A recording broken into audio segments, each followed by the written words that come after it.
ఈ సూపర్ 6 అంశానికి సంబంధించి మండలిలో షార్ట్ డిస్కషన్ జరిగింది. సూపర్ 6 సూపర్ హిట్ కాదు, సూపర్ ఫ్లాప్ అయిందని వైసీపీ విమర్శలు చేసింది. ఆ బ్రేకింగ్ ఇది. ఫ్లాప్ అయిన సినిమాకు సక్సెస్ మీట్లు ఏమిటి అని ఎమ్మెల్సీ వరుదు కళ్యాణి ప్రశ్నించారు. రైతులు, మహిళలు, నిరుద్యోగులు వీళ్ళందరినీ మోసం చేశారు అని ఎమ్మెల్సీ కళ్యాణి ఆరోపిస్తున్నారు. తల్లికి వందనం, అన్నదాత సుఖీభవ, నిరుద్యోగ భృతి, మహాశక్తి ఇవ్వడంలో కూటమి సర్కార్ ఫెయిల్ అయింది అన్నారు కళ్యాణి. హామీల్లో ముఖ్యంగా రైతులకి, మహిళలకి, యువతకి, నిరుద్యోగులకి ఈ సూపర్ 6 హామీలు ఇవ్వడం జరిగింది అధ్యక్ష. వీళ్ళందరూ కూడా నమ్మి ఓట్లు వేయడం వల్ల 164 సీట్లు వచ్చాయి అధ్యక్ష. ఇది ఎన్నికలకు ముందు జరిగింది అధ్యక్ష.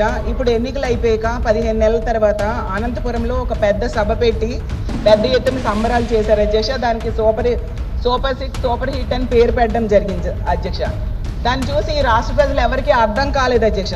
అసలు సూపర్ 6 సూపర్ హిటా, సూపర్ ఫ్లాపా అర్థం కాని పరిస్థితులు అందరూ ఆశ్చర్యపోయారు అధ్యక్ష.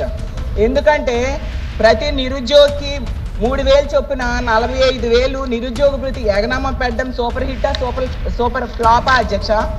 అలాగే 2 కోట్ల మంది మహిళలకు 22,500 ఎగనామం పెట్టడం హిట్టా, ఫ్లాపా అధ్యక్ష. ప్రతి తల్లికి వందనం లబ్ధిదారుడికి 17,000 ఎగనామం పెట్టడం హిట్టా, ఫ్లాపా అధ్యక్ష.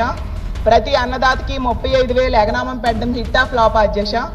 55 లక్షల మందికి గ్యాస్ సిలిండర్లు ఎగనామం పెట్టడం హిట్టా, ఫ్లాపా అధ్యక్ష.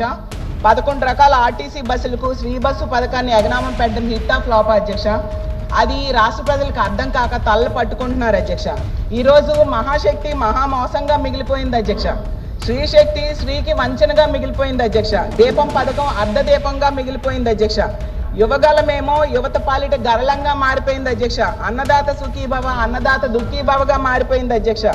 తల్లికి వందనం పిల్లలకు వంచనగా మారిపోయింది అధ్యక్ష.